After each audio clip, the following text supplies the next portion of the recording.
Hello everybody, this is Praveen Pawar, your social science teacher. Let's start our today's topic and that is federalism. ये polity का chapter 2 है, इसके बाद हमारी almost polity खत्म हो जाएगी, बाकी वीडियो मैं ऑलरेडी अपलोड कर चुका हूँ। ठीक है, तो चलो स्टार्ट करते हैं अपने चैप्टर को। सबसे पहली बात, फेडरलिज्म क्या होता है। तो अगर हम इसे देखें तो आपने चैप्टर 1 पढ़ा होगा। चैप्टर 1 में हमने पावर शेयरिंग पढ़ गए थे। पावर शेयरिंग में एक हमने पढ़ा था हॉरिजॉन्टल पावर शेयरिंग, पढ़ा था। हॉरिजॉन्टल वाली कैसी लाइन होती है? ये वाली, यही होती है। तो इस वाले को क्या बोलते हैं? Check and balance. तो क्या ये हॉरिजॉन्टल वाले में आता है या नहीं आता?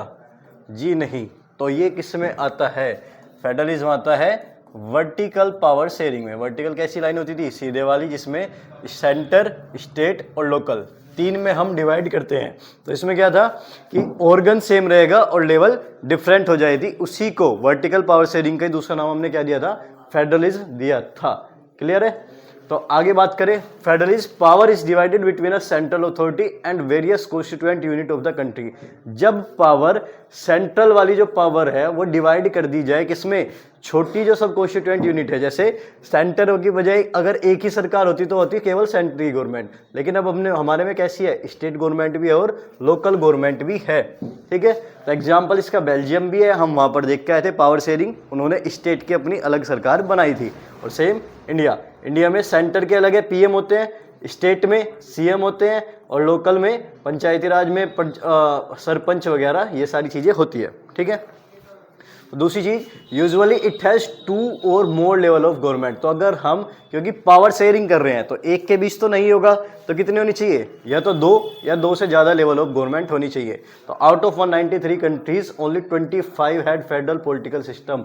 तो टोटल 193 कंट्री में से केवल 25 देश ऐसे हैं जिन्होंने फेडरल को अपनाया है। क्लियर है? अब उसमें से जो मेन ध्यान रख रहे हैं, जो एमसीक्यू की फॉर्म में बन के आते हैं, बेल्जियम, क्योंकि हम पहले पढ़ गए हैं, Spain, India, Pakistan, Russia, Switzerland, USA, Australia, ये कहाँ आने हैं, इसको हम साथ साथ देखते हुए चलते रहेंगे। नेक्स्ट, अब अगला टॉपिक हमारा आता है डिफ्रेंशिएट करना है फेडरल एंड यूनिटरी गवर्नमेंट में। क्लियर है? तो फेडरल एंड यूनिटरी गवर्नमेंट की बात करें, देखो यूनिटरी का मतलब, यूनिट का मतलब क्या होता है? इकाई, यानी कि केवल 1। तो कैसी, कितनी सरकार होगी? केवल एक लेवल। तो ओनली 1 लेवल और ओनली 1 लेवल ऑफ गवर्नमेंट, या फिर सब unit are subordinate to the central government. जो छोटी यूनिट होगी वे किसके अंडर में काम करेगी? सेंट्रल गवर्नमेंट के अंडर में काम करेगी, उन्हें फैसला लेने का कोई अधिकार नहीं होगा। तो ये हो गया यूनिटरी। वहीं पे अगर हम फेडरल की बात करें, अभी पढ़ के आए हैं, मिनिमम क्या होना चाहिए? 2 या 2 से ज़्यादा लेवल ऑफ सरकार होना चाहिए। क्लियर है? आगे, central government can not order to the state government. Central government जो है वो स्टेट गवर्नमेंट के काम में दखलंदाजी नहीं करेगी। यहाँ पर क्या कर सकता है? वो ऑर्डर कर सकती है, क्योंकि कैसी है? सबऑर्डिनेट है, उसी के अंडर से कंट्रोल होकर चल रही है। अब इसकी बात करें, state government has own power and not answerable to central. अब क्योंकि वे उन्हें ऑर्डर नहीं दे सकते, इसलिए स्टेट गवर्नमेंट को कुछ ना कुछ पावर अपनी भी दी जाती है। जैसे सीएम है, तो सीएम के काम फिक्स रहेंगे, उनमें कोई भी इंटरफेयर नहीं करेगा। तो इसलिए वे आंसरेबल नहीं है, जो उनके कार्य क्षेत्र हैं, वर्क प्लेस हैं। इसमें स्टेट गवर्नमेंट आर आंसरेबल, क्योंकि ये इनके अंडर में काम कर रही है। तो अगर स्टेट गवर्नमेंट हुई भी तो उन्हें जवाब देना पड़ेगा। ठीक है, तो फेडरल गवर्नमेंट में कौन कौन सी? इंडिया, कनाडा, जर्मनी, ये ध्यान रखोगे। तो 3 तो ये आ सकते हैं। बाकी ये फ्रांस, चाइना, जापान, एमसीक्यू बन के आया हुआ है। ये आपको ऑप्शन दे देंगे, मान लो 3 ये दे दिए, एक दे दिया फ्रांस, और आपसे पूछा गया इनमें से कौन सी कंट्री में फेडरल सरकार नहीं है। तो ये क्योंकि एनसीईआरटी में दे रखे, इसलिए ये ध्यान रखना कि फ्रांस, चाइना और जापान, इनमें कैसी सरकार है? यूनिटरी गवर्नमेंट है। क्लियर है? नेक्स्ट चलते हैं। तो अगला टॉपिक हमारा आता है की फीचर ऑफ फेडरल गवर्नमेंट। अब हमें पढ़ना है, ये सेकंड टॉपिक है और इम्पोर्टेंट भी है। ये वाला चैप्टर अगर मैं बताऊं बोर्ड के पर्पज से सबसे ज़्यादा इंपॉर्टेंट है। कहीं ना कहीं कुछ ना कुछ एमसीक्यू 2 मार्क्स 3 मार्क्स बन के आने के पूरे चांस है। इस बार वैसे भी थोड़े ज़्यादा चांस है। ठीक है, तो अगर हम बात करें की फीचर ऑफ फेडरल गवर्नमेंट, तो पहला पॉइंट वही भी हम पढ़ के आए हैं, क्या होना चाहिए? 2 या 2 से ज़्यादा लेवल ऑफ गवर्नमेंट होनी चाहिए। Next, different type of government govern the same citizen. अलग अलग टायर जो है गवर्नमेंट के, वे सेम सिटीजन को गवर्न करेंगे। जैसे मान के चलते हैं कि मैं दिल्ली में रह रहा हूँ, ठीक है, तो दिल्ली के लोग सीएम को वोट भी डालने जाएंगे और दिल्ली के लोग ही पीएम को भी वोट डालने जाएंगे। सरकार तो अलग अलग हो गई, डिफरेंट टायर है सरकार का, लेकिन क्या रहने वाले लोग बदले? सिटीजन चेंज हुए, सिटीजन तो यही है ना, दिल्ली के रहने वाले लोग ही। तो इसका मतलब क्या है, ये दोनों अलग अलग टाइप की गवर्नमेंट भी सेम सिटीजन को ही रूल करती है, ठीक है। यह आ जाएगा govern. Next, the jurisdiction area over which someone has legal authority in term of certain kind of subject each tyre of government for specified in the constitution. Jurisdiction होता है, पहली बात जुरिडिक्शन क्या है, जुरिडिक्शन वो होता है एरिया जिसमें समवन हैज लीगल अथॉरिटी, यानी कि जिसके पास लीगली राइट्स दिए गए हैं कि कौन किस टॉपिक पर काम करेगा, ठीक है। तो जुरिडिक्शन क्या है, जुरिडिक्शन जो है हर सरकार का अलग अलग लेवल का स्पेसिफाइड करा गया है क्लियरली कॉन्स्टिट्यूशन में। यानी कि स्टेट गवर्नमेंट किस किस टॉपिक पर काम करेगी वो एज इट इज लिखा गया है, सेंट्रल गवर्नमेंट किस किस टॉपिक पर काम करेगी वो भी लिखा हुआ है। क्योंकि ऐसी ना हो कि जैसे घर में होता है छोटा भाई बड़ा भाई वाला, कि घर में पापा कह के गए कि बेटा आपको काम करना है, अब पापा गए बाहर तो बड़े भाई ने दो चाटे लगाए और बोला कि मेरे काम भी तू ही करेगा, तो काम वो करेगा, फिर आप पापा के आते कहेंगे क्रेडिट खुद खा जाए कि ये तो काम मैंने करा है। तो ऐसी सिचुएशन देश में ना हो, इसलिए कॉन्स्टिट्यूशन में क्लियरली मेंशन करा गया कि कौन सा काम कौन सी सरकार करेगी। क्लियर है। Next, the fundamental provision of constitution can not be unilaterally change. जो हम अगर कॉन्स्टिट्यूशन को चेंज भी करना चाहे वो एक तरफा या एक सरकार से नहीं होगा। कैसे होगा, by the mutual consent of both level of government. दोनों लेवल ऑफ गवर्नमेंट की हमें सलाह लेनी पड़ेगी। जैसे हमने देखा था बिल कब बनता है, लोकसभा से पास होगा, राज्यसभा से पास होगा, फिर प्रेसिडेंट के साइन होंगे। तो दोनों लेवल की सरकार का रोल है या नहीं है, तो इसलिए एक सिंगल सरकार भी नियम नहीं बदल सकती है। Court have the power. अब बात करें कोर्ट क्या है, ये वाला अलग से एमसीक्यू बन के आता है। Court have the power to interrupt the constitution and power of different level of government. अगर डिफरेंट लेवल ऑफ गवर्नमेंट के बीच में डिस्प्यूट हो जाता है, विवाद हो जाता है, तो वो क्या करेगा, कॉन्स्टिट्यूशन को ध्यान में रखते हुए उस पर फैसला कौन सुनाएगा, कोर्ट सुनाएगा, ठीक है।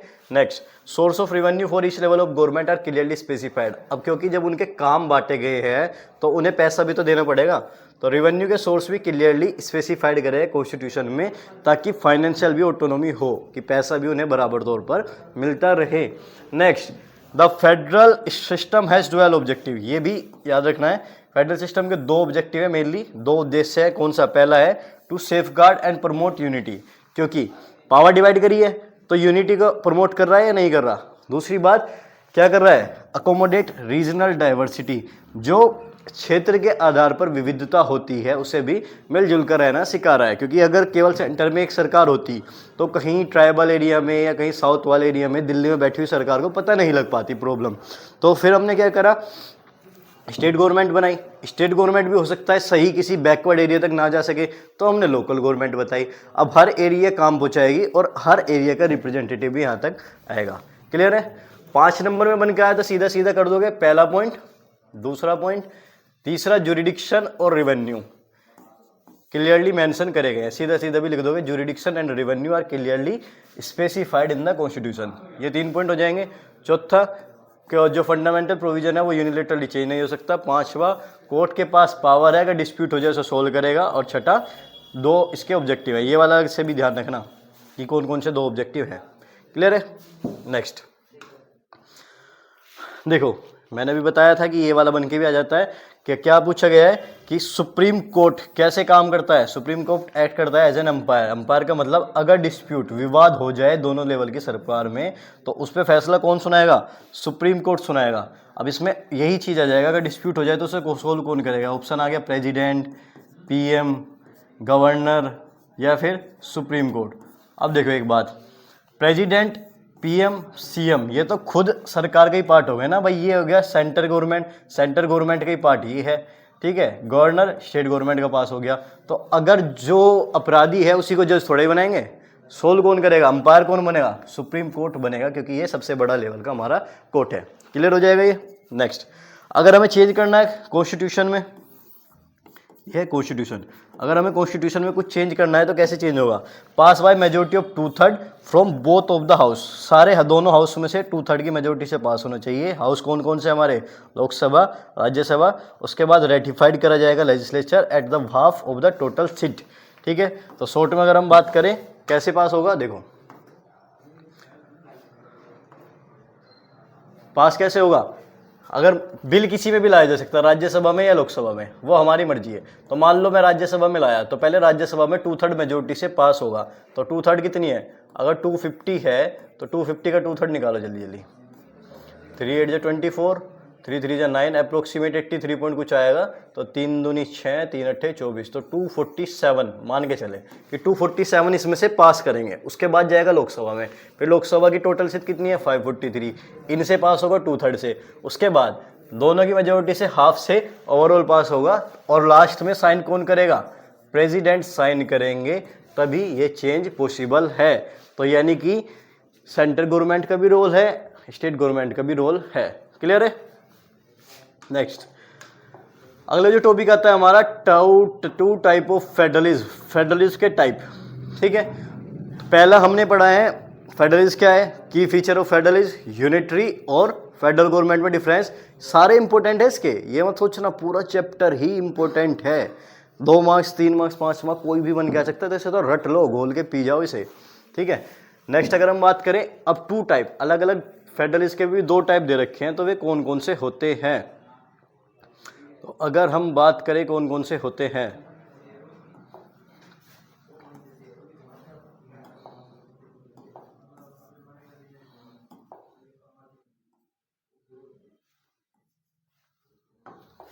तो पहला होता है कमिंग टुगेदर फेडरेशन और दूसरा होता है होल्डिंग टुगेदर।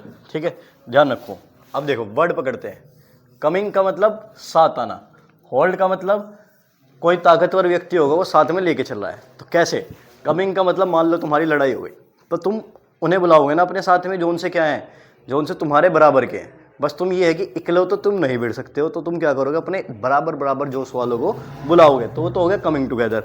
होल्ड क्या है, होल्ड का मतलब क्या है कि तुम हो मजबूत आदमी, तो जब भी तुम्हें कहीं दूसरी जगह पंग हो जाएगा तो तुम छोटे छोटे लेवल क्या है, जैसे होते नहीं कि छोटे छोटे 10वीं 12वीं क्लास के बड़ी बड़ी बदमाशी में चलना शुरू कर दे, तो ये क्या काम करते हैं, बड़े भाई को फ़ोन मिलाएंगे, तो उनका होल्ड कौन करके चल रहा है उन्हें, वो है होल्डिंग टुगेदर। क्लियर है। तो अब बात करें इसी की, कमिंग टुगेदर की बात करें तो इंडिपेंडेंट यूनिट है, यानी कि सब आपस में स्वतंत्र होते हैं, लेकिन क्या होता है एक साथ आते हैं, coming together on their own, अपनी इच्छा से एक साथ मिलते हैं to form a larger unit. जैसे अभी मैंने बात करी कमिंग टुगेदर में क्या है, सबकी वैल्यू है। ठीक है, यानी कि हर व्यक्ति किसी न किसी चीज़ में स्पेसिफाइड है। जैसे हम क्रिकेट टीम मान सकते हैं कि कोई बॉलर है, कोई बैट्समैन है, कोई ऑलराउंडर है। जब इन तीनों सब मिल जाएंगे आपस में तो है तो इंडिपेंडेंट, बॉलर बॉलर का काम कर रहा है, बैट्समैन बैट्समैन का काम कर रहा है। जब ये आपस में मिल जाएंगे तो फायदा क्या होगा, एक लार्जर यूनिट बन जाएगी। इससे क्या होगा, by pooling sovereignty it increase their security. इससे क्या होगा, कलेक्टिवली इनकी सिक्योरिटी और बढ़ जाएगी। अगर बाई चांस कहीं लूप होल होता कि केवल बैट्समैन दे दे टीम में, तो तुम्हें लगेगा अरे इन पे तो बॉलर ही नहीं है, तो बैट्समैन चाहे 300 रन भी मार जाए फिर भी टीम हार जाएगी उसकी। ठीक है, तो ये क्या है, अब जब सारी क्वालिटी आ गई, सब एक साथ मिलकर आ गए, तो क्या होगा, उनकी सिक्योरिटी भी बढ़ेगी। नेक्स्ट, ऑल कॉन्स्टिट्यूएंट यूनिट है इक्वल पावर। सारी कॉन्स्टिट्यूएंट यूनिट की इक्वल पावर होती है। जो ये छोटी छोटी आपस में जुड़ती भी है ना, तो इनका अपना खुद ना कुछ वर्चस्व होता है। ये किसी के कंट्रोल में नहीं चलती, ये क्या करेगी, अपना सिंगल हैंडेडली रन करेगी। लेकिन अगर मान लो कहीं क्लैश हो जाए तो फिर वे एक साथ स्ट्रोंगली खड़े हुए दिखेंगे। ठीक है, तो इसकी बात करें, इसके एग्जाम्पल जरूर ध्यान रखने हैं। ये आते हैं स्विट्जरलैंड, यूएसए, ऑस्ट्रेलिया। बस इसे याद कर लो। कैसे, यू से यूएसए, एस से स्विट्जरलैंड और ए से ऑस्ट्रेलिया। तो अगर यूएसए का भी कमिंग में याद कर दिया, ऐसे कर लो यूएसए कमिंग। ठीक है, USA coming, USA coming, USA coming, USA coming, बोलते रहे करो साथ साथ। इंटरेक्टिव क्लास होनी बहुत जरूरी है, ये मत सोचो ऑनलाइन क्लास चल रही है। जो मैं बोलूँ ना रिपीट करो। ठीक है, नेक्स्ट अब बात करते हैं होल्ड की। तो होल्ड क्या कर रहा है, कोई एक बड़ी कंट्री है जो डिसाइड करे अपनी पावर स्टेट और नेशनल गवर्नमेंट में, स्टेट और लोकल गवर्नमेंट में डिवाइड करने की। ठीक है, एक बड़ी कंट्री जैसे हम थे, इंडिया थे, इंडिया में सेंटर पे सारी पावर थी, उसे डिसाइड करा भाई स्टेट गवर्नमेंट भी बनाएंगे और लोकल गवर्नमेंट भी बनाएंगे। तो उसने क्या करा, बड़ी कंट्री पावर डिसाइड करने की सोच रही है, तो पावरफुल व्यक्ति था, छोटे छोटों को सपोर्ट दे रहा है। ठीक है, it enhance the support and dignity of internal diversity. ये क्या काम कर रहा है, क्योंकि उन्हें सपोर्ट दिया तो उनका आत्मसम्मान बढ़ रहा है और इंटरनल डाइवर्सिटी को भी सपोर्ट कर रहा है। तो इसमें पावर डिवाइड किसने करी, सेंटर वाले ने, इसलिए सेंटर वाला कैसे होगा, मोर पावरफुल होगा। वहीं पे इसकी बात करें, सब यूनिट इक्वल पावर में थे। क्लियर है, तो कंपैरिजन वाले में कोई एक भी याद कर लोगे ना, दूसरा अपने आप हो जाता है। अब इसकी बात करें, बेल्जियम, इंडिया, स्पेन। ठीक है, तो इसे शॉर्ट ट्रिक से याद कर लो, 20 होल्ड, ये जरूरी है, क्योंकि ये शॉर्ट ट्रिक इसलिए बता रहा हूँ मैं, क्योंकि ये वाले ना एमसीक्यू पे बन के आए हुए हैं। यहाँ पे ये अब 3 नाम ये दे दिए, 3 ये दे दिए, और तुम्हें पूछ लिया कौन सा नहीं है। ठीक है, इसके साथ में लिख दूँ स्विट्जरलैंड और लिख दूँ अलग से, तो तुम कंफ्यूज हो जाओगे। ठीक है, तो बी सोल्ड तो होल्डिंग टुगेदर, और यहाँ पे कमिंग में क्या है, कौन आ रहा था, यूएस से आ रहा है। क्लियर है यहाँ तक? नेक्स्ट चलते हैं। तो अगला टॉपिक है हमारा 3 काइंड ऑफ लिस्ट, 3 टाइप की सूचियां। ज़्यादातर तो वैसे एग्जाम्पल तो इम्पोर्टेंट है ही, एमसीक्यू में बहुत बार बनकर आ जाते हैं मैच करने के लिए। ठीक है, लेकिन बाकी भी एक बार समझ लेते हैं, कि समझने से थोड़ा सा कॉन्सेप्ट क्लियर हो जाएगा। पहली बात, यूनियन पे कौन सी सरकार, केवल और केवल सेंटर की। स्टेट में राज्य की, यानी कि सीएम। कॉन्करेंट लिस्ट में दोनों वाले। हिंदी में से बोला जाता है संघ सूची, राज्य सूची, समवर्ती सूची। ठीक है, इसमें यूनियन लिस्ट में हम वे टॉपिक रखेंगे जो पूरे देश के लिए जरूरी हो, यानी कि ऐसा ना हो हर अलग अलग एरिया की बात नहीं करें, वो पूरे देश में इक्वली होने चाहिए। तो वे सारे टॉपिक किस में डाल देंगे, यूनियन में डाल देंगे। स्टेट में हम वे टॉपिक रखेंगे जो केवल किसी एक राज्य के लिए या किसी राज्य के एक क्षेत्र के लिए जरूरी होगा, तो वो आ जाएंगे हमारे स्टेट लिस्ट में। वहीं पे इसमें कॉमन टॉपिक होंगे। कॉमन कैसे, यानी कि उस पर यूनियन भी as well as state government भी, दोनों का इंटरेस्ट होगा। यानी कि कोई टॉपिक ऐसे होते हैं कि कुछ हद तक थोड़ा सा उनके बारे में स्टेट को पता होता है, थोड़ा सा उनके बारे में सेंटर को पता होता है, तो इन टॉपिक पर दोनों डिस्कस कर सकते हैं। ठीक है, अब उसके बाद matter included in this list because we need uniform policy on these throughout the country. इसमें वे वाले टॉपिक रखे जाते हैं जिसपे पूरे देश में यूनिफॉर्म पॉलिसी हो, यानी कि एक समान पॉलिसी रखी जाए। अब इसमें चलो बस इतना ही ठीक है। एग्जाम्पल देखो, ये वाले बहुत इंपॉर्टेंट है। तो सबसे पहले एग्जाम्पल देखो, कभी भूल जाओ, थोड़ा सा रिलेट करना। डिफेंस होता है, क्या है डिफेंस, बताओ डिफेंस का मतलब रक्षा। तो रक्षा कैसे, अगर युद्ध हो जाएगा, तो अभी जैसे पाकिस्तान के साथ युद्ध शुरू हुआ था, तो फैसला किसने लिया था, पीएम और डिफेंस मिनिस्टर ने। क्या किसी सीएम का, किसी और का रोल रहा है, बिल्कुल नहीं रहा है। तो डिफेंस किस पे, केवल और केवल सेंटर पे। भाई अगर मान लो नीचे किसी स्टेट में लड़ाई हो जाए, तो पीएम ये थोड़ी कहेगा ये तो तुम्हारी स्टेट की लड़ाई हो रही है। स्टेट की लड़ाई नहीं है, वो देश की लड़ाई हो रही है। तो India as a whole equally उसे डील करेगा। तो डिफेंस में, सेंटर में, यूनियन लिस्ट में। फॉरेन, विदेशी को ये सोचना चलानी है हमें कि कितने व्यापार करेंगे कितना नहीं करेंगे, उससे भी कौन करेगा, हमारा यूनियन लिस्ट में फॉरेन अफेयर्स। ठीक है, बैंकिंग, बैंक क्या होता है, पैसा वगैरह का काम। तो पैसे का एक same he term and rate चलता है, इक्वल रुपया मोनिटाइज करना, ये सारे काम भी क्या करेंगे बैंकिंग में, किसके अंडर में, यूनियन में। सेम बात करें currency, last chapter eco chapter 3 में हम पढ़ के आए थे करेंसी। तो करेंसी को लागू करने का काम आरबीआई का है on the behalf of central government. केवल केंद्र सरकार ही इसे लागू कर सकती है। अगर भूल जाओ तो कैसे याद रखेंगे, मोनिटाइजेशन हुआ था, नोटबंदी किसने करी थी, आके अनाउंस, पीएम ने। तो पैसा बंद करना, नया चलाना, वो भी किसके हाथ में, यूनियन लिस्ट में आ जाएगा। क्लियर है, रिलेट हुए होंगे। अब बात करें इसके एग्जाम्पल की। पुलिस, हर स्टेट की पुलिस अलग होती है, इसलिए तुमने सुना होगा दिल्ली पुलिस, यूपी पुलिस, अलग अलग पुलिस सुनी है ना, तो इसलिए पुलिस किस में, स्टेट लिस्ट में। नेक्स्ट, ट्रेड, व्यापार किस में जाता है, व्यापार करेंगे, ट्रेड एंड कॉमर्स दोनों एक साथ, व्यापार और वाणिज्य। तो हर स्टेट अपना व्यापार पे अपने तरीके से चला सकती है। क्लियर है। नेक्स्ट अगर हम बात करें एग्रीकल्चर, इसे ध्यान रखना, खेती और सिंचाई, ये 2 टॉपिक ऐसे हैं जिनमें हम हमेशा से कंफ्यूज करते हैं। तो एग्रीकल्चर इरिगेशन किस में आएगा, स्टेट लिस्ट में आएगा, इस पर रट्टा मार लेना। ठीक है, अब बात करें एजुकेशन की बात करो, चलो ऐसा देखते हैं, भूल जाते हैं कई बार। तो हम देख रहे हैं सेंटर का बोर्ड है सीबीएसई। ठीक है, कहीं यूपी स्कूल में तुम बैठ के पढ़ रहे होंगे, मान लो कोई बड़ौद की साइड पढ़ रहा है, शामली की साइड, मुजफ्फरनगर की साइड, तो वो भी सीबीएसई बोर्ड पढ़ रहा है। तो क्यों पढ़ रहा है, अगर यूपी में यूपी बोर्ड पढ़ना चाहिए था ना, तो क्यों नहीं पढ़ सकता, क्योंकि इसीलिए हमने किस पे दिया है, एजुकेशन कॉन्करेंट लिस्ट में डाल दिया, क्योंकि इस पे सेंट्रल गवर्नमेंट भी फैसला ले सकती है और स्टेट गवर्नमेंट भी फैसला ले सकती है। नेक्स्ट, मैरिज, अडोप्शन होता है गोद लेना, और सक्सेशन का मतलब अपने वंश को आगे बढ़ाना। तो मैरिज की बात करें, अडोप्शन की बात करें और सक्सेशन की, ये 3 भी ध्यान रखना, ये सारे किस में चले जाएंगे, कॉन्करेंट लिस्ट का पार्ट हो जाएंगे। क्लियर है इतना।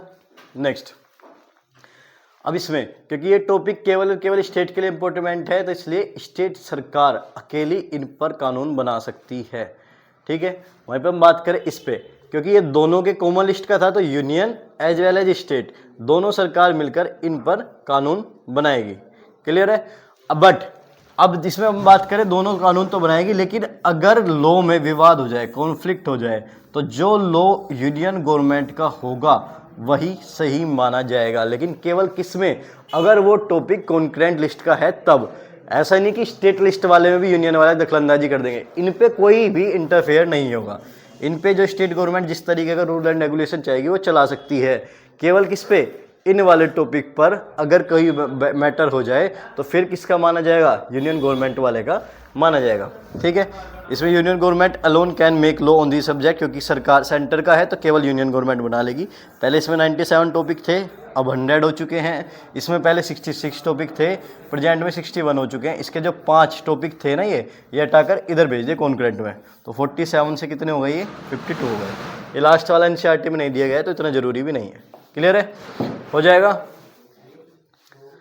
ये ध्यान रखना, एमसीक्यू की फॉर्म में जरूर बन के आए हुए हैं, ये मैच करने के लिए बहुत बार।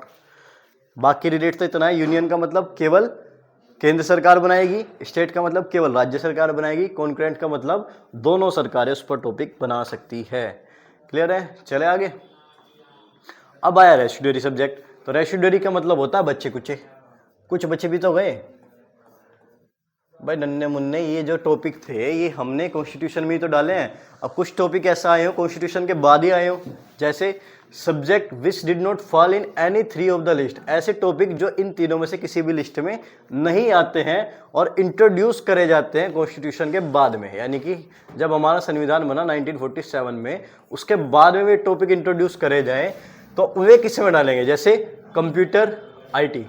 क्या कंप्यूटर किया गया, मोबाइल फ़ोन की भी बात करें, ये मुझे याद है 2004-05 के आसपास से फ़ोन चले हैं, उससे पहले फ़ोन ही नहीं थे। वहीं पे बात करें IT की, तो जैसे अब नेट हो गया, अब तो पूरी दुनिया जनरेशन ही नेट के भरोसे चल रही है, इसीलिए मैं क्लास ले पा रहा हूँ। ये डिजिटल बोर्ड भी अभी आया है, फ़ोन भी अभी आए हैं, तो ये सारी चीज़ें पॉसिबल हो पाई है ना अभी आगे। तो ये टॉपिक आए हैं बाद में। तो जो बचे हुए टॉपिक हैं जो संविधान के टाइम पर नहीं थे, ना किसी लिस्ट में है, उनको बोला जाएगा रेसिड्यूरी सब्जेक्ट, और उन पर कानून कौन बनाएगा, यूनियन गवर्नमेंट बनाएगी। क्लियर है, ध्यान रखना, रेसिड्यूरी सब्जेक्ट पर कानून बनाने का काम किसका है, तो ये भी ऑप्शन में आ जाते हैं। तो रेसिड्यूरी ध्यान रखो, वे टॉपिक जो संविधान बनने तक थे ही नहीं। तो थे ही नहीं, कौन कौन से नहीं थे, कंप्यूटर, IT, मोबाइल फ़ोन, ये सारे नहीं थे। अगर ये आते हैं तो ये आ जाएंगे हमारे रेसिड्यूरी सब्जेक्ट में। Next, how federalism practice in India और which policy external federalism in India. अब फेडरलिज्म को इंडिया में अप्लाई करा गया, तो कैसे कैसे प्रैक्टिस हुआ और कैसे वो मजबूत हुआ है। तो पहला तो हमने ट्रायल करा था, वो करा था लिंग्विस्टिक स्टेट, यानी कि भाषा के आधार पर राज्य। किसके आधार पर, भाषा के आधार पर राज्य। अब इसमें क्या होता है, देखो, first and major test for democratic country, सबसे पहला मेजर टेस्ट था किसका, भाषा के आधार पर राज्य बनाने का। Some state were created on the basis of, पहले कुछ जो स्टेट थे किस किस बेस पर बनी थी, कल्चर के बेस पर, संस्कृति, एथनिसिटी, ज्योग्राफी, इन सारी चीज़ पर बनी थी। और ये में कौन कौन सी बनी है, नागालैंड, उत्तराखंड, झारखंड, ईस्टर्न स्टेट, ये सारी किस बेसिस पर बनी है, कल्चर, इथनिसिटी और ज्योग्राफी के बेसिस पर बनी है। उसके बाद स्टार्टिंग में लीडर को डर लग रहा था कि अगर हम राज्य लैंग्वेज के बेस पर बनाने लगेंगे तो डिसइंटीग्रेशन हो जाएगा, यानी कि विखंडन हो जाएगा। लेकिन हुआ क्या, तो स्टार्ट में सरकार मना कर रही थी कि हम भाषा के आधार पर राज्य नहीं बनाएंगे। फिर एक आंध्र के लीडर थे, नाम ध्यान नहीं आ रहा मेरे, तो उनवे भूख हड़ताल पर बैठते हैं और उनकी 56वें दिन डेथ हो जाती है स्टेट की, आंध्र प्रदेश की डिमांड के लिए, हैदराबाद की डिमांड के लिए। ठीक है, अब जब तक उनकी डिमांड हो जाती है तो वो स्पार्क उठ जाता है, तो सरकार थोड़ी सी सीरियस लेती है और वो स्टेट बना लेती है। तो आंध्र प्रदेश पहला राज्य बना था किसके बेसिस पर, लैंग्वेज के बेस पर, जो हमने चुना था। अब उसके बाद क्या हुआ, जब सरकार ने देखा, हम सोच रहे थे कि अगर भाषा के आधार पर अलग राज्य बना देंगे तो देश बंटना शुरू हो जाएगा। हुआ क्या, उल्टा, it actually made the country more United.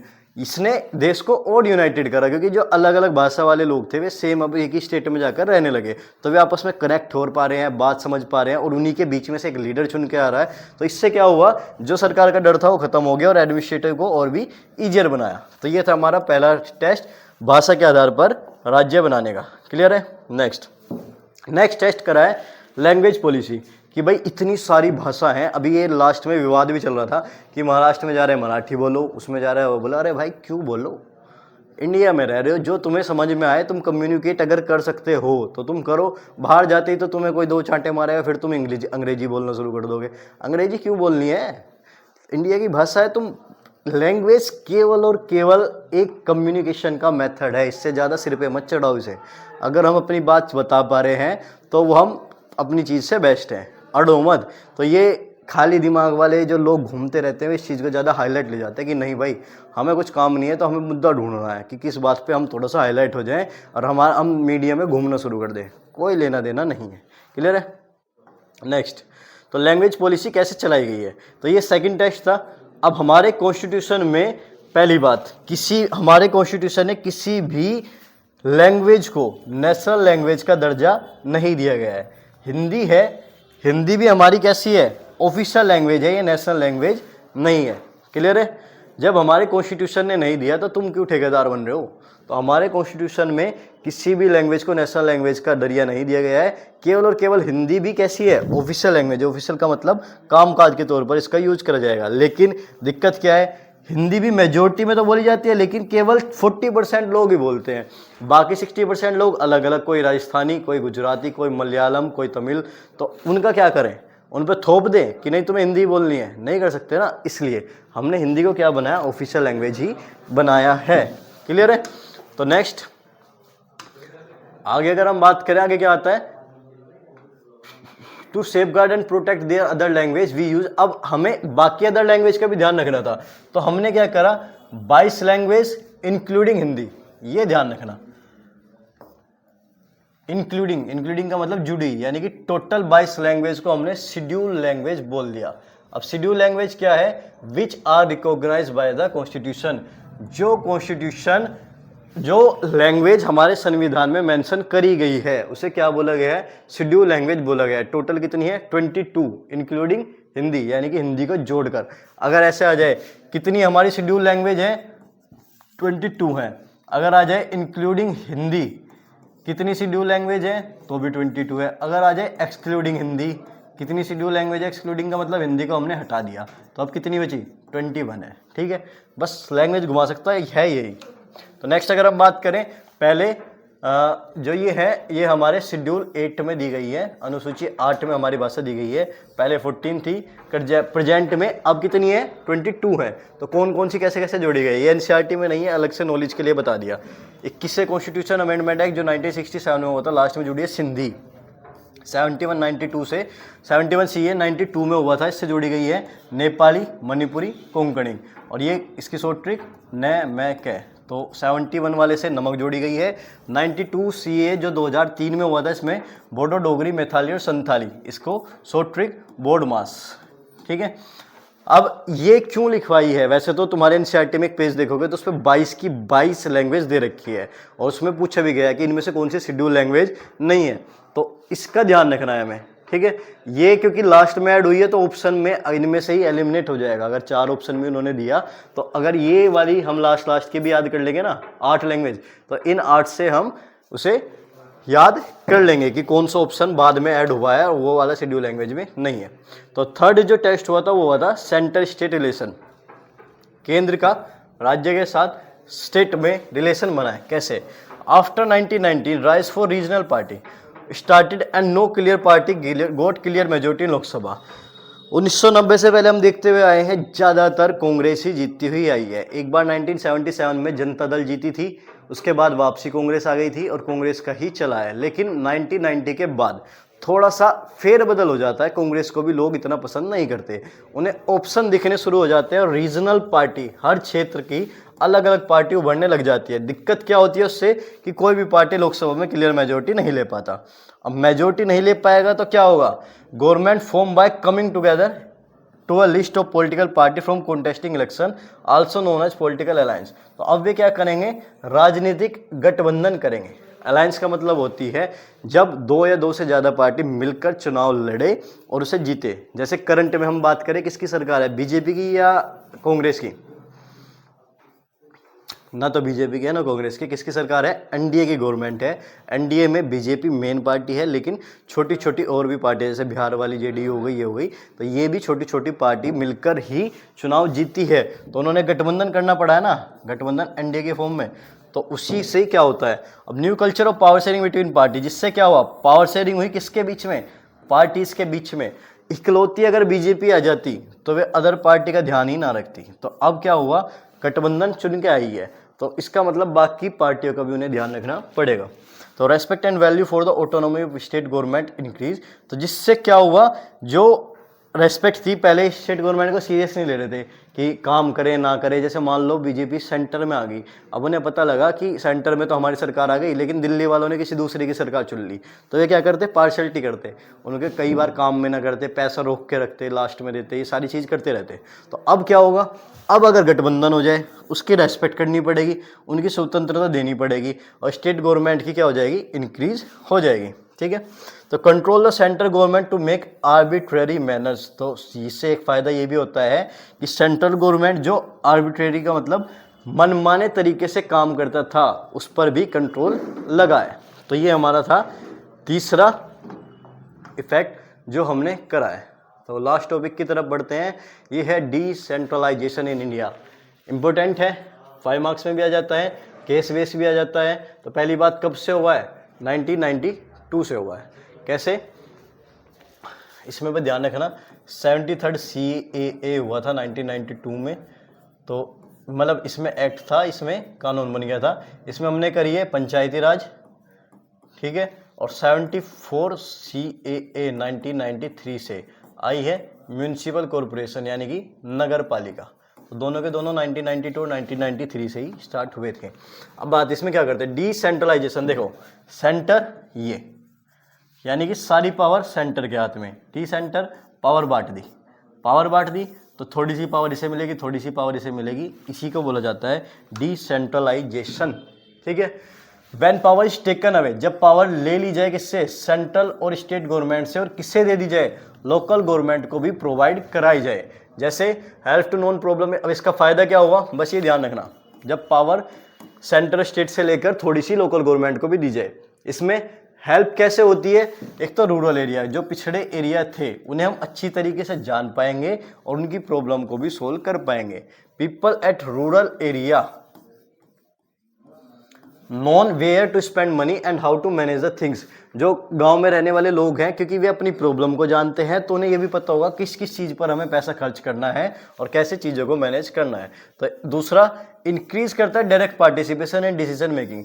ये क्योंकि फैसला लेने में भी, अगर मान लो सीएम है, सीएम को एक एक गाँव का तो पता नहीं होगा, तो दिक्कत होगी उसे सोल्व करने में। तो ये क्या काम करेगा, पार्टिसिपेशन, डायरेक्ट पार्टिसिपेशन को भी इंक्रीज करता है, क्योंकि अब वे अपनी प्रॉब्लम खुद बता पाएंगे और वहाँ से भी एक चुना हुआ लीडर आएगा।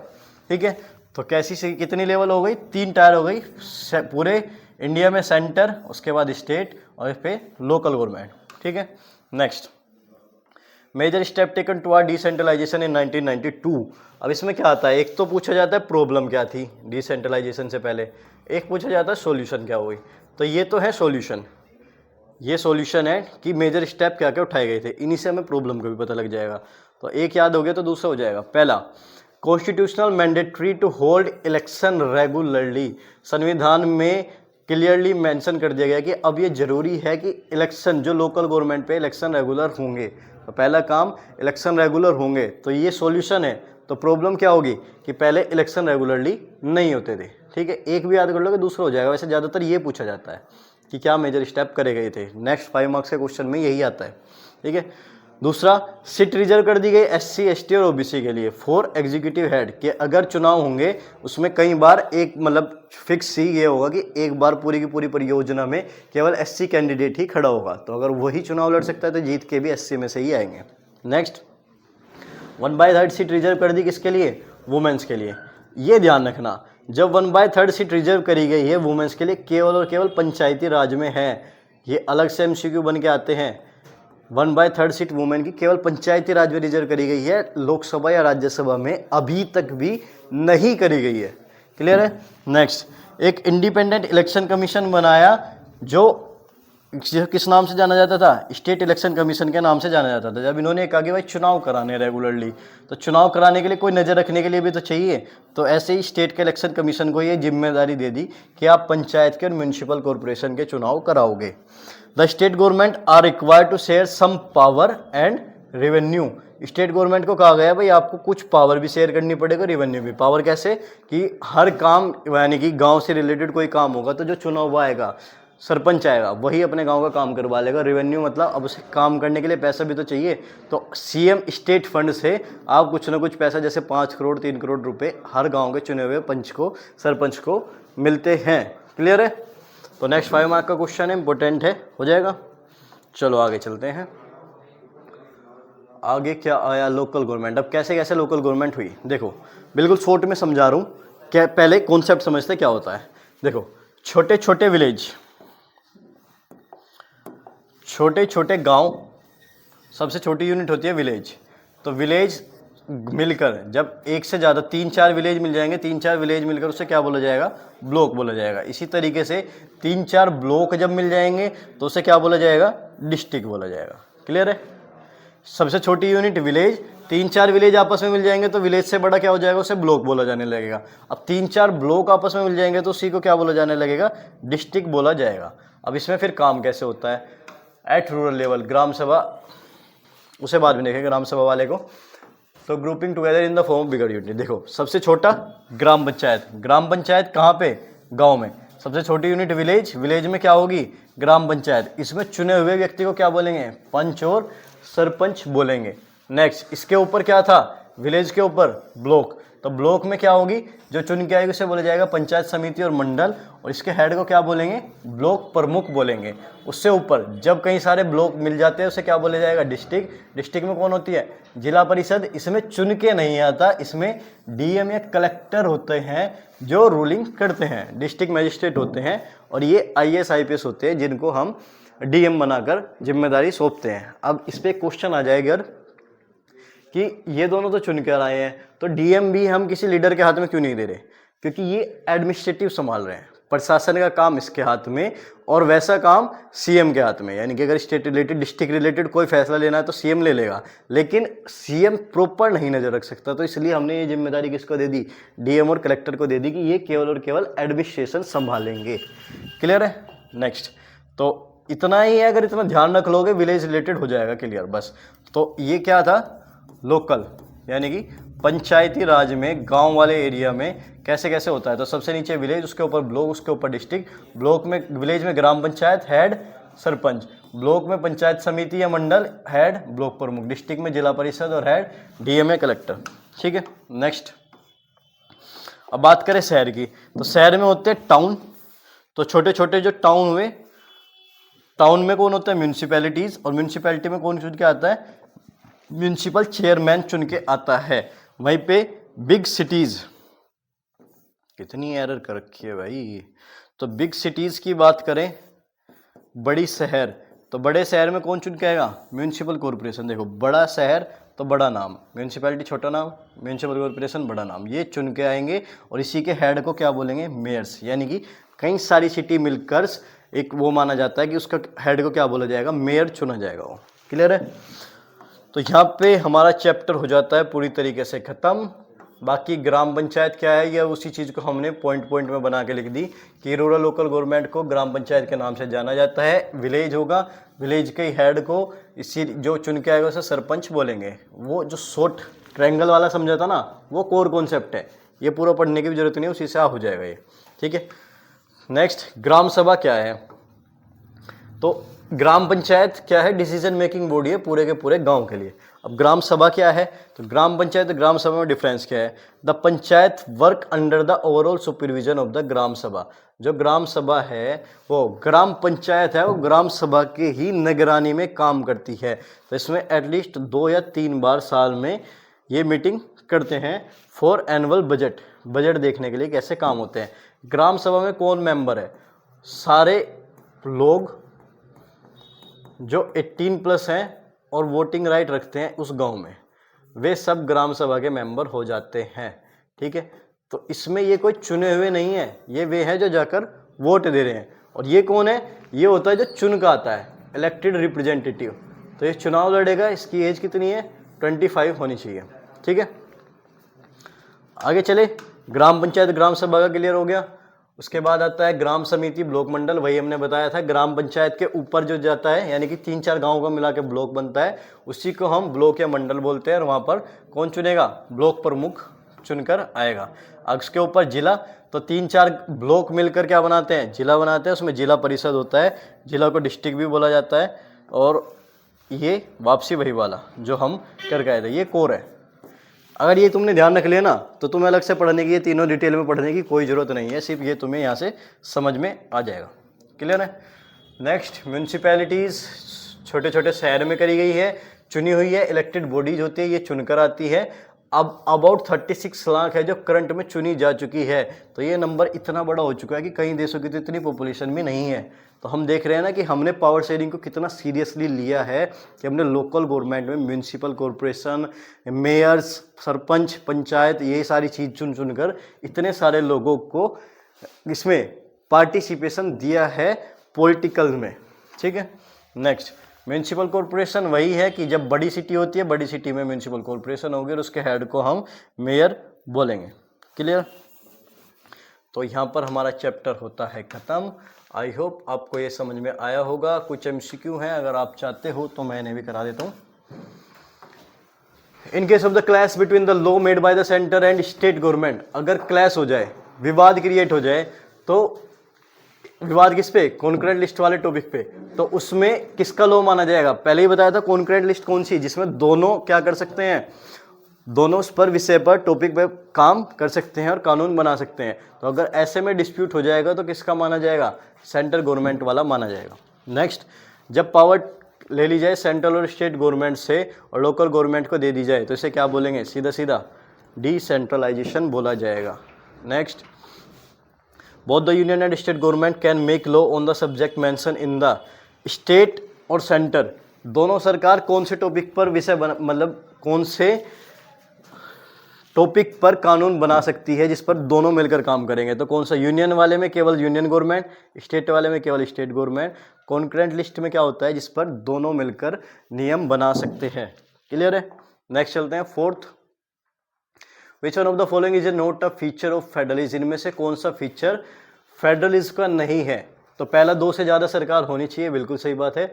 अलग टायर ऑफ गवर्नमेंट जो है सेम सिटीजन को रूल करेंगे, ये भी सही है। Court have the power to interrupt the constitution, अगर कोई गलत काम करता हुआ मिलेगा तो उस पर बीच में एक्शन कौन करेगा? कोर्ट करेगा।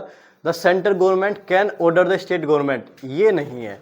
सेंट्रल गवर्नमेंट ऑर्डर नहीं दे सकती स्टेट गवर्नमेंट को, अगर ऑर्डर देने की बात आ गई तो वो कैसी हो जाएगी? यूनिटरी गवर्नमेंट का पार्ट हो जाएगी। तो इसलिए डी वाला हो जाएगा। इसमें नोट पूछा गया है, इस चीज़ को ध्यान रखना। अगर नोट हटा दे तो तुम्हारे कौन कौन से सही हो जाएंगे? ए भी सही है, बी भी सही है और सी भी सही है, तो फिर एक से ज़्यादा ऑप्शन सही हो जाएगा। क्लियर है? Next, rural local government is popularly known as, जो रूरल लोकल गवर्नमेंट उसे किस नाम से जाना जाता है? पंचायती राज के नाम से जाना जाता है। आगे अगर हम बात करें, consider the following statement regarding language policy of Indian federation, Hindi was identified as the official language, ये सही है। हिंदी को केवल क्या माना गया? Official language. कोई भी हमारी नेशनल लैंग्वेज नहीं है, हिंदी केवल ऑफिशियल लैंग्वेज है। बिसाइड हिंदी, ये देखो क्या लिख रहा है, बिसाइड हिंदी, हिंदी के अलावा there are 21 other language recognise as schedule language. तो हमने पढ़ी थी टोटल शेड्यूल लैंग्वेज कितनी है? 22, लेकिन ये क्या थी? इंक्लूडिंग हिंदी। हिंदी अलग कर दी तो हिंदी से अलग कितनी है? 21 और है, तो वापसी 22 बन गया, तो ये भी सही है। Next, English can be use along with Hindi on official purpose, English को हम हिंदी के साथ साथ यूज करते हैं ऑफिशियल पर्पज, जैसे सुप्रीम कोर्ट वगैरह कहीं पे भी काम होगा। तो तीसरा भी सही है। कौन कौन सा हो जाएगा? डी ऑप्शन, 1, 2 एंड 3 दोनों के दोनों, तीनों के तीनों ही सही है। Next, which of the following group of country are an example of coming together federation, देखो पहले ही कहा था कमिंग टुगेदर और होल्डिंग टुगेदर फेडरेशन में क्वेश्चन आता है। तो होल्डिंग टुगेदर हमने याद करा था 20 से, 20 को होल्ड करना है, तो बेल्जियम, इंडिया, स्पेन। अब देख लो कमिंग टुगेदर का कौन कौन सा एग्जाम्पल है, तो ये तो है होल्ड के, ठीक है। तो बेल्जियम, इंडिया, स्पेन, ये तो हट गया, बेल्जियम नहीं है, इंडिया नहीं है। इसमें अगर हम बात करें इंडिया, बेल्जियम, स्पेन, ये भी नहीं है। इसमें स्पेन भी दे रखा है, ये भी नहीं है। अब उसका हमने याद करी थी यूएसए से, तो यूएस से, एस से स्विट्जरलैंड और ए से ऑस्ट्रेलिया। तो कौन सा हो जाएगा? बी ऑप्शन इसका करेक्ट हो जाएगा। नेक्स्ट अगर हम बात करें, fill in the blank by choosing the most appropriate option. The system of government in which the power is divided between central and various constituent unit of the country. जब power divide करी जाए central और state government के बीच में, उसे क्या बोला जाएगा? फेडरलिज्म बोला जाएगा। डिक्टेटरशिप, तानाशाही, यूनिटरी, एक लेवल की सरकार, मोनार्की, राजा रानी का शासन। तो पावर हमने डिवाइड करी है तो उसको क्या बोला जाएगा? फेडरलिज्म बोला जाएगा। नेक्स्ट मैचिंग करनी है। देखो ये तुम्हें पहले ही बताया था, इस पर मैचिंग के लिए आते हैं। तो इस तरीके से लिस्ट तीनों तैयार रखनी है। ऑप्शन कैसे आएंगे?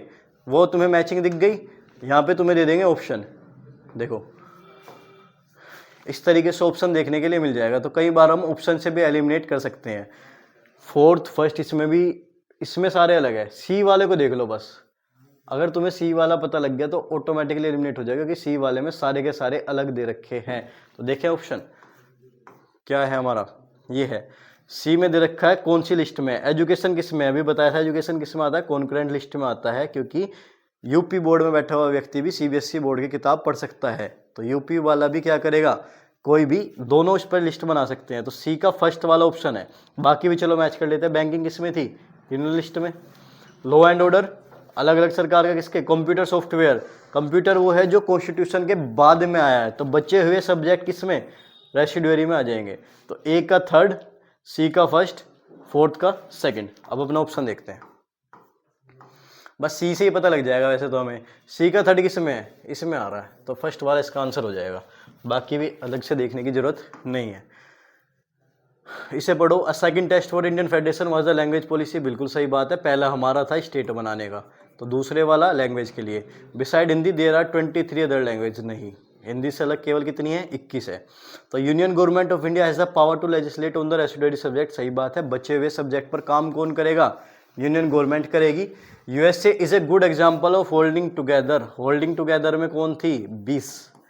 Belgium, India, Spain. तो होल्डिंग टुगेदर का यूएसए एग्जाम्पल नहीं है। तो सेकंड गलत और फोर्थ गलत। अब ऑप्शन देखते हैं अपने।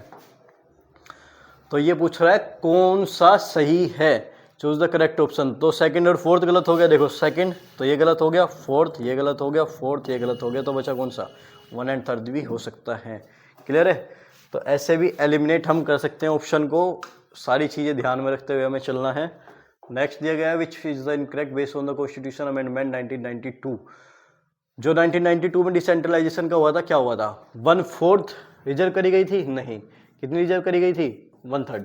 तो पहला गलत।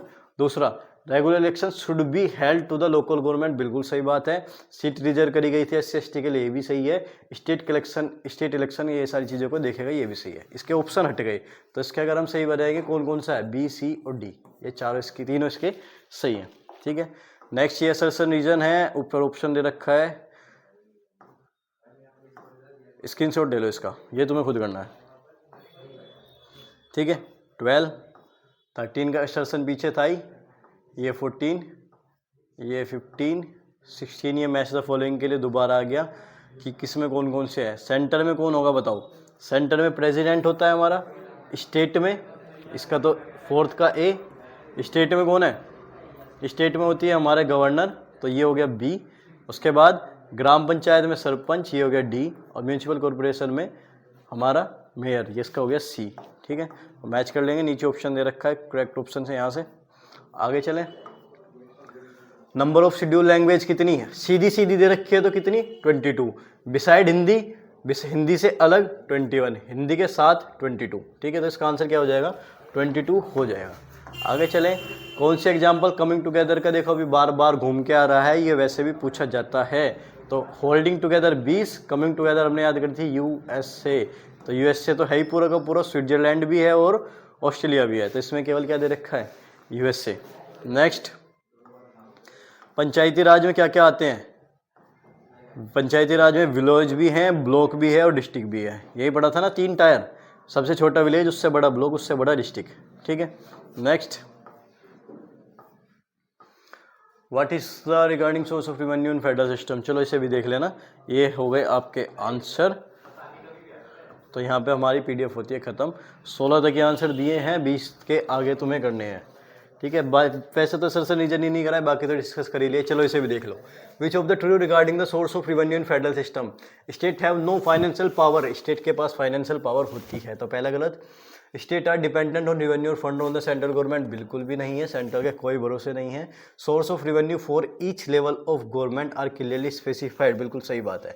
Source of revenue clearly mention करा गया है कॉन्स्टिट्यूशन में, ताकि उन्हें फाइनेंशियल ऑटोनॉमी दी जाए, फाइनेंशियल स्वतंत्रता दी जाए। नो फाइनेंशियल ऑटोनॉमी नहीं है, ऑटोनॉमी दी गई है, तो इसका आंसर क्या हो जाएगा, सी हो जाएगा। क्लियर है, तो यहाँ पर हमारा टॉपिक होता है ख़त्म। आई होप आपको ये अच्छे से समझ में आया होगा। बाकी अगर वीडियो अच्छी लगी है तो आप इसको अपने दोस्तों के साथ जो क्लास 10 में पढ़ रहे हैं उन्हें शेयर कर सकते हैं। जैसे ये हमारे ऑलमोस्ट देखो पॉलिटी और इकोनॉमी खत्म कर चुके हैं, अब हिस्ट्री और ज्योग्राफी इनको ख़त्म करने के बाद हम एमसीक्यू सीरीज लाएंगे जो पीवाईक्यू रिलेटेड होगी, और केस बेस वगैरह सोल्व कराएंगे, और आपको पूरा का पूरा क्वेश्चन पेपर दिखाऊंगा कैसे आता है। क्लियर है, तो जुड़े रहें और इस वीडियो को लाइक एंड शेयर करें। बाय।